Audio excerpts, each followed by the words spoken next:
Assalamualaikum warahmatullahi wabarakatuh. Teknik sampling probabilitas dan non-probabilitas. Apa itu teknik sampling probabilitas dan apa itu non-probabilitas? Nanti akan kita bahas beserta jenis-jenis dan contohnya, oke?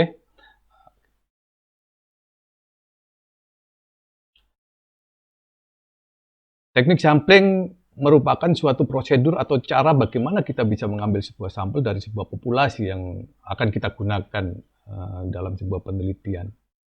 Di mana penelitian itu kalau kita menggunakan data survei, maka wajib bagi kita untuk mengenal apa itu yang namanya teknik sampling. Karena sampling yang baik, sampling yang benar akan menghasilkan sebuah data yang bagus akan menghasilkan hasil penelitian yang mempunyai kualitas yang baik. Oke, yang akan kita bahas pada kesempatan kali ini adalah teknik sampling menurut peluang pemilihannya. Jadi kalau kita lihat bagaimana kita bisa melakukan pengambilan sampel ya, karena teknik sampling itu adalah sebuah prosedur atau cara mengambil sampel. Kalau kita dasarkan pada peluang pemilihannya itu dibagi menjadi dua. Yang pertama adalah sampling probabilitas, di mana seluruh unsur atau kelompok unsur dianggap mempunyai peluang yang sama untuk kita pilih menjadi anggota sampel.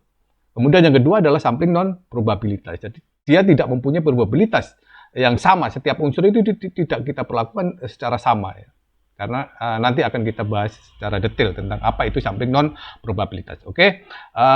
Yang pertama yang akan kita bahas adalah sampling probabilitas. Jadi tadi sudah saya jelaskan bahwasanya ketika saya mau melakukan sebuah bentuk kegiatan penelitian dengan menggunakan data survei, maka salah satu yang harus kita kuasai adalah bagaimana kita bisa melakukan pemilihan terhadap anggota-anggota populasi untuk kita jadikan sebagai sampel. Ya, kalau pemilihannya itu kita dasarkan menurut sebuah peluang di dalam melakukan pemilihan, maka teknik yang bisa kita gunakan adalah teknik sampling probabilitas. Di sini yang akan saya jelaskan itu ada 3 jenis sampling probabilitas. Yang pertama adalah simple random sampling, kemudian yang kedua adalah stratified random sampling, kemudian yang ketiga adalah cluster random sampling. Jadi nanti apa itu yang dinamakan dengan simple random sampling, kemudian apa itu stratified random sampling, kemudian apa itu cluster random sampling. Dan yang perlu diingat adalah ketika kita menggunakan sampling probabilitas, setiap unsur atau kelompok unsur memiliki peluang yang sama untuk kita jadikan sebagai sampel. Itu yang perlu kita pahami terlebih dahulu. Oke? Yang akan kita bahas yang pertama kali adalah simple random sampling. Itu apa itu simple random sampling? Simple random sampling adalah sebuah metode bagaimana kita bisa memilih atau menarik atau mengambil sebuah populasi atau semesta dengan cara tertentu sehingga setiap populasi yang berasal dari objek yang akan kita teliti itu mempunyai atau memiliki peluang yang sama untuk dipilih. Misalkan seperti ini, misalkannya. Jadi di dalam sebuah desa, ketika kita mau melakukan sebuah bentuk pemilihan terhadap perilaku kehidupan penduduk desa, maka seandainya kita menggunakan simple random sampling, maka setiap penduduk desa itu mempunyai peluang yang sama untuk kita jadikan sebagai anggota sampel kita. Oke, nah bagaimana cara melakukan pemilihan? Bagaimana cara memilih dari populasi tadi untuk kita jadikan sebagai sampel?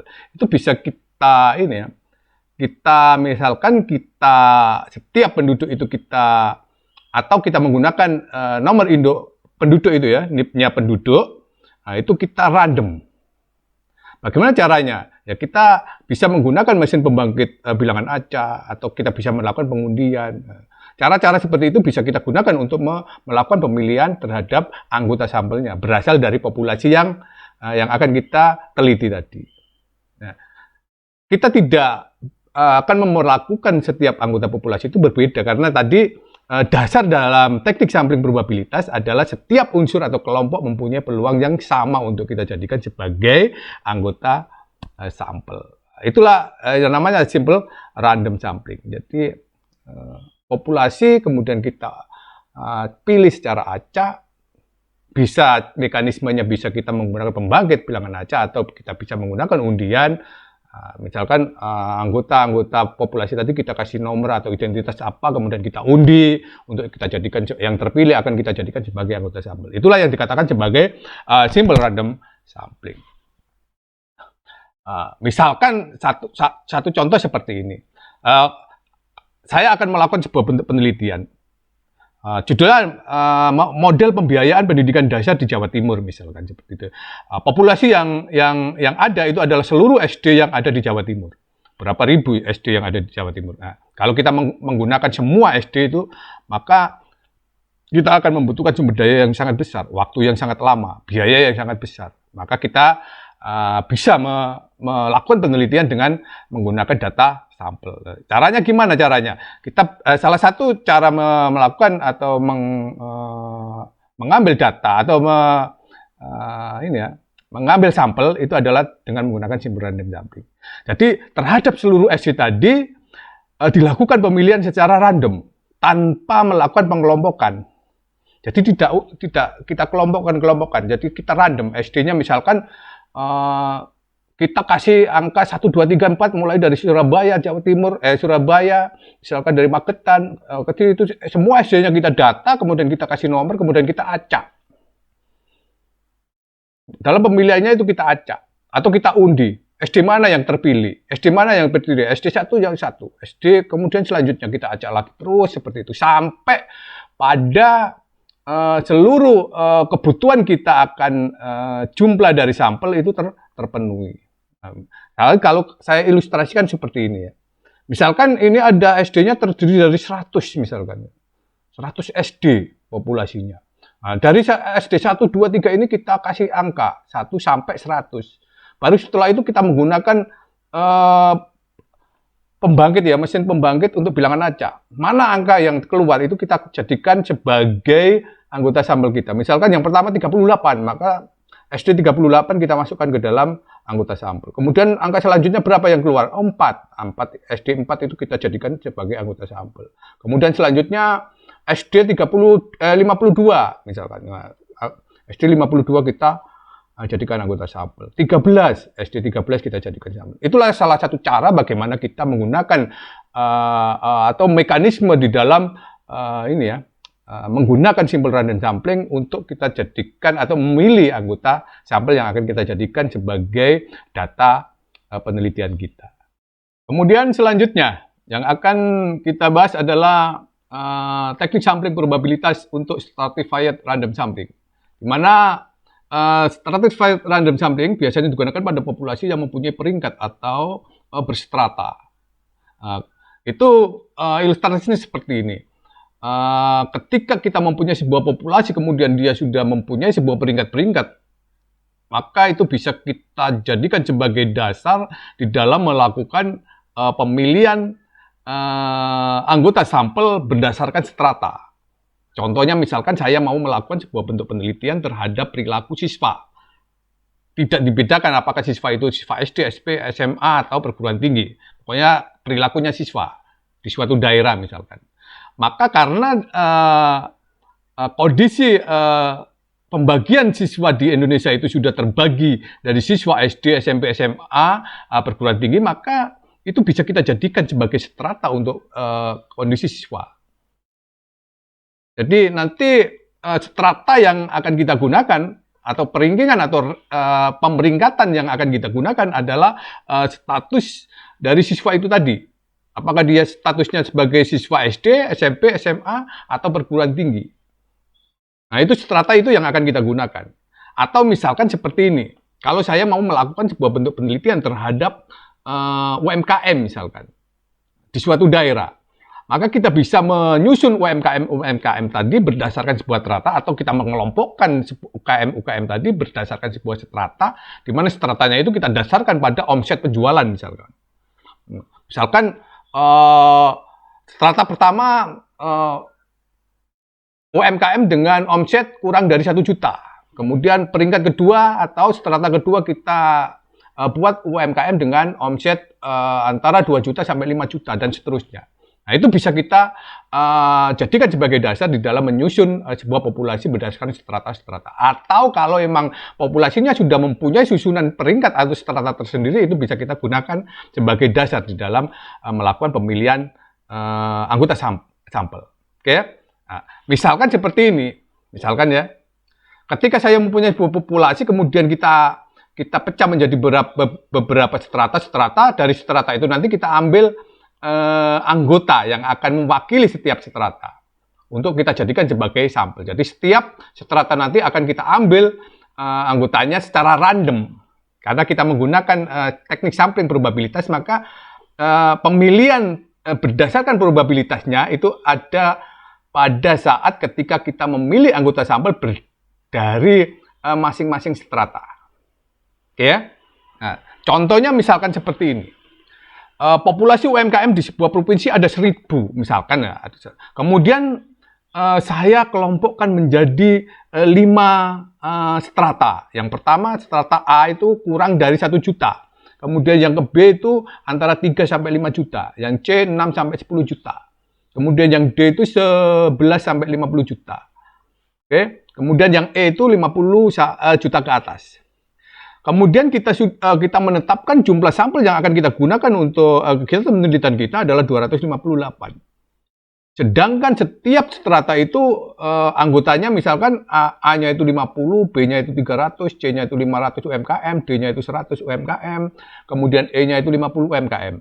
Maka kita bisa menggunakan proporsi berapa sampel yang berasal dari strata A, kemudian berapa jumlah sampel yang akan diambil dari strata B, C, D, dan E. Itu berdasarkan proporsi keanggotaan setiap strata terhadap jumlah populasi. Nanti akan kita dapatkan. Misalkan satu contoh seperti ini. Berapa jumlah sampel yang akan kita ambil dari strata A? Nah, karena strata A-nya itu anggotanya 50, kemudian populasinya itu 1000, kita bisa mencari jumlah dari A. Jadi jumlah anggota yang kita ambil dari A nanti adalah sebanyak 50 dibagi 1000 dikalikan total sampel kita. Yaitu sebesar 12,9 atau kita bulatkan menjadi 13. Misal satu ya. Nah, jadi nanti anggota sampel kita itu kita akan mengambil dari strata A itu sebanyak 13. Bagaimana cara mengambil ke-13-nya ini? Itu kita menggunakan yang namanya random. Kita random. Karena nama teknik kita adalah random stratified random sampling. Kita random samplingnya. Dari mana randomnya itu? Yaitu ketika kita memilih anggota sampel dari masing-masing strata. Kemudian jumlah yang dari B misalkan, 77. Yang C 129. Jadi semuanya bisa kita dapatkan berdasarkan proporsi masing-masing anggota strata terhadap populasinya. Itulah bagaimana kita bisa menggunakan stratified random sampling untuk melakukan pemilihan terhadap anggota sampel. Oke ya. Kemudian yang ketiga dari jenis teknik sampling probabilitas itu adalah cluster random sampling. Jadi cluster random sampling itu biasanya digunakan pada sebuah populasi yang mempunyai susunan berdasarkan wilayah atau daerah. Sudah terbagi dari beberapa daerah misalkan. Jadi populasi kita itu mencakup sebuah wilayah yang sangat luas. Jadi berasal dari daerah yang sangat luas. Maka kita bisa membagi populasi tadi itu berdasarkan daerah atau wilayah. Misalkan kita melakukan perilaku penduduk di Indonesia, maka kita bisa menggunakan klaster-klasternya itu adalah provinsi-provinsinya atau kabupaten-kabupatennya, misalkan. Itu kita jadikan sebagai dasar di dalam menentukan klasternya. Dari klaster-klaster tadi kemudian kita random untuk mengambil sebagai sampelnya. Jadi yang akan kita pilih nanti bukan anggota populasinya, tapi klasternya terlebih dahulu kita random. Karena kita menggunakan sampling probabilitas, maka setiap klaster kita anggap mempunyai peluang yang sama untuk kita jadikan sebagai sampel. Bukan anggotanya, bukan elemennya. Yang kita perlakukan sama adalah klasternya, karena kita akan memilih klasternya.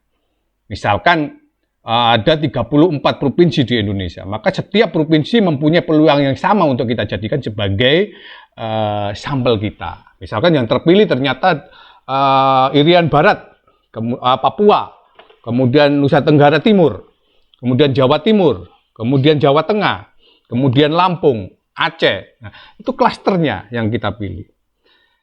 Bagaimana seandainya nanti kita anggota sampel kita itu terbatas? Kita bisa menggunakan pemilihan terhadap anggota sampel kita random berdasarkan klaster yang terpilih tadi. Sama seperti ketika kita melakukan pemilihan terhadap anggota sampel yang berasal dari strata-strata. Berapa komposisi anggota di dalam setiap klaster tadi terhadap keseluruhan populasi. Itu bisa kita jadikan sebagai dasar di dalam menentukan berapa jumlah anggota sampel yang akan kita ambil dari klaster A, berapa yang akan kita ambil dari klaster B, misalkan seperti itu. Kalau kita tidak mau mengambil keseluruhan dari setiap anggota yang ada di dalam sebuah klaster, kita boleh menggunakan teknik seperti itu. Oke ya. Jadi yang terpenting adalah ketika kita menggunakan teknik sampling probabilitas di dalam memilih klaster, maka setiap klaster mempunyai peluang yang sama. Makanya dikatakan tadi, teknik sampling probabilitas itu memperlakukan setiap unsur atau kelompok unsur memiliki peluang yang sama untuk kita jadikan sebagai sampel. Jadi klaster itu kelompok unsur. Nah, kelompok unsurnya itu memiliki peluang yang sama untuk kita jadikan sebagai anggota sampel kita. Itulah yang dikatakan sebagai klaster random sampling. Satu contoh misalkan seperti ini. Tadi kita mempunyai populasi UMKM di sebuah provinsi ada 1000, kemudian UMKM tersebar di 9 kecamatan misalkan. Maka kita bisa menggunakan kecamatan itu sebagai klaster. Jadi kalau saya ilustrasikan dengan gambar itu seperti ini. Jadi ini daerahnya, kemudian daerahnya itu kita bagi menjadi A, B, C, kecamatan A, B, C, D, E, F, G. Ya. Nah, ini setiap kecamatannya ini. Nah, setiap kecamatan ini mempunyai peluang sama. Kita tidak bisa membeda-bedakan antar kecamatan. Jadi setiap kecamatan A, B, C, D, E itu mempunyai kesempatan yang sama untuk kita pilih. Cara memilihnya gimana? Kita menggunakan random. Kita random karena apa? Setiap kecamatan mempunyai peluangnya sama. Randomnya gimana? Sama dengan simple random sampling tadi. Kita bisa memberikan sebuah notasi label pada setiap kecamatan, kemudian kita undi misalkan seperti itu. Yang terpilih kecamatan yang terpilih itu misalkan kecamatan D, kecamatan E. Bagaimana cara melakukan pemilihan terhadap anggota dari anggota dari sampel yang akan kita gunakan untuk data di dalam melakukan kegiatan penelitian? Maka kita juga bisa menggunakan dengan cara random juga. Jadi nanti setiap klaster itu nanti kita akan random, kita ambil secara random. Nah itu didasarkan pada proporsi setiap anggota di klasternya itu terhadap populasi.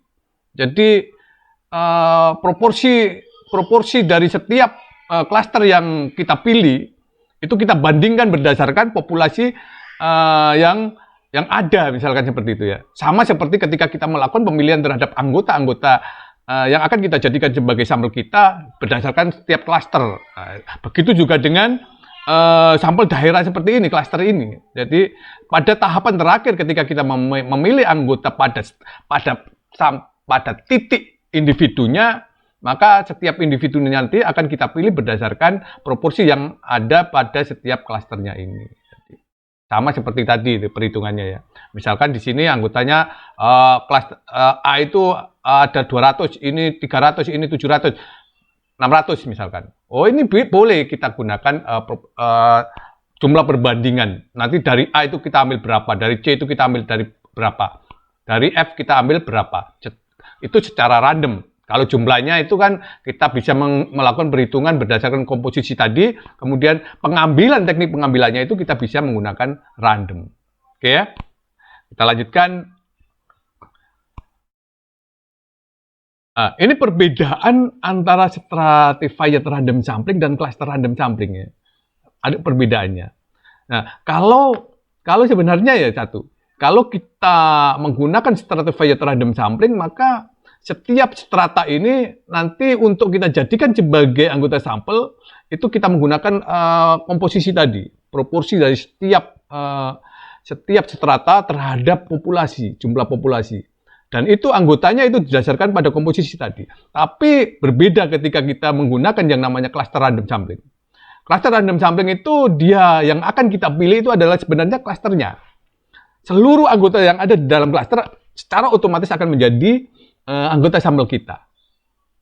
Kalau di dalam stratified, setiap strata itu ada perwakilannya di dalam sampel kita. Tapi kalau di dalam cluster random sampling, karena yang akan kita pilih tahapan pertama itu adalah klasternya, dengan anggapan bahwasanya klasternya itu kita mempunyai peluang sama untuk kita jadikan sebagai anggota sampel, maka ada klaster yang tidak terwakili di dalam sebuah sampel nanti. Karena yang akan kita pilih adalah klasternya. Tapi kalau di dalam stratified, setiap strata itu ada perwakilan anggotanya yang ada di dalam sampel kita. Jadi itu perbedaan antara stratified random sampling dan cluster random sampling. Nah, itu tadi teknik sampling probabilitas. Sekarang saya lanjutkan yang kedua, yaitu teknik sampling non-probabilitas. Kalau tadi setiap unsur atau kelompok unsur itu mempunyai peluang yang sama untuk kita pilih dan menjadi anggota sampel, kalau ini tidak, kita tidak memperhatikan banyak variabel dalam penarikan sampel. Kalau nanti sampelnya sudah sesuai dengan apa yang kita inginkan, maka sudah berhenti. Seperti itu ya. Ini ada beberapa yang yang akan kita bahas di teknik sampling non-probabilitas itu. Ada yang namanya sampling sistematis, ada yang namanya kuota sampling atau sampling kuota, kemudian ada namanya sampling accidental, kemudian purpose sampling, kemudian sampling jenuh, dan snowball sampling. Nah, semuanya itu tidak didasarkan pada perlakuan yang sama terhadap variabel atau elemen-elemen di dalam sebuah populasi. Oke? Kita akan bahas satu persatu. Apa itu sampling sistematis? Jadi, yang pertama, teknik sampling non-probabilitas yang akan kita bahas adalah sampling sistematis. Nah, di sini sampling sistematik adalah sebuah teknik penentuan sampel berdasarkan urutan dari anggota populasi yang telah diberi nomor. Jadi misalkan saya mempunyai populasi 100 itu saya kasih nomor.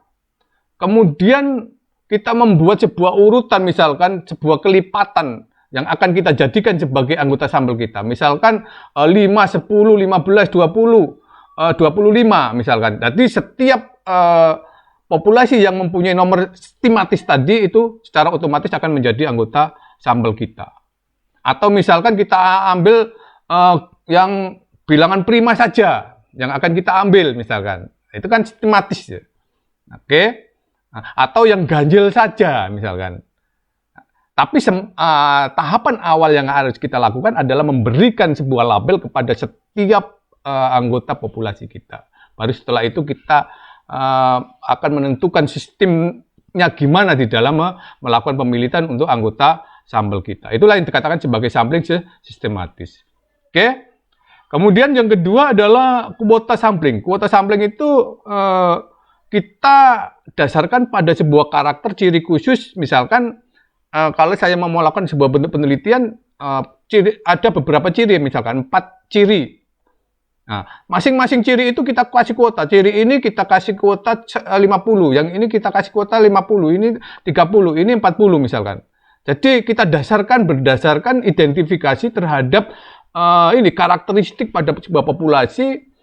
Kemudian dia mempunyai karakter-karakter yang model gimana, setiap karakter itu kita kasih kuota misalkan. Misalkan seperti ini, oh saya akan memilih orang yang berkumis, kemudian ini yang botak, kemudian ini yang berjambang misalkan, kemudian ini botak, nggak ada ini satu. Nah ini setiap ini nanti akan kita karakter-karakter ini, itu misalkan saya kasih kuota ini sebanyak 30, ini 40, ini 60, ini 70. Berdasarkan kuota-kuota, sesuai dengan karakter yang dimiliki oleh populasi. Oke ya? Nah, itu yang dikatakan sebagai kuota sampling. Kuota sampling. Kemudian yang ketiga adalah sampling accidental. Accidental itu kebetulan. Misalkan saya mau melakukan penelitian ini, kemudian saya berjalan-jalan, kemudian kebetulan ada seorang yang responden atau seseorang yang bisa kita jadikan responden, kemudian kebetulan juga orang itu tersebut paham terhadap apa yang akan kita lakukan, misalkan. Kita jadikan sebagai responden. Nah, itu bisa kita jadikan, kita masukkan dalam anggota sampel kita. Berjalan lagi, kemudian nemu orang lagi, jadikan lagi. Jalan lagi, ketemu lagi, jadikan lagi. Terus seperti itu. Itulah yang dikatakan sebagai sampling accidental. Kebetulan, sampling sebuah kebetulan. Satu ya. Kemudian yang keempat adalah sampling jenuh. Sampling jenuh itu sebenarnya sama dengan sensus ya. Nah, itu biasanya digunakan kalau jumlah populasinya itu sedikit. Kalau jumlah populasinya sedikit, misalkan saya melakukan penelitian terhadap sebuah sekolah kelas 6. Ternyata kelas 6 itu hanya siswanya itu hanya 30. Maka semua siswa tadi kita jadikan sebagai sampel, maka itu dikatakan sebagai teknik samplingnya itu adalah kita menggunakan teknik sampling jenuh. Karena apa? Seluruh populasi itu kita ambil. Kita jadikan sebagai sampel. Maka itu dikatakan sebagai teknik sampling jenuh. Jadi sampling jenuh itu sama dengan sensus. Nah, kalau di Indonesia itu sensus penduduk, maka seluruh penduduk akan didatangi untuk dilakukan pendataan, misalkan seperti itu ya. Tidak boleh terlewatkan. Itu dikatakan sebagai sampling jenuh.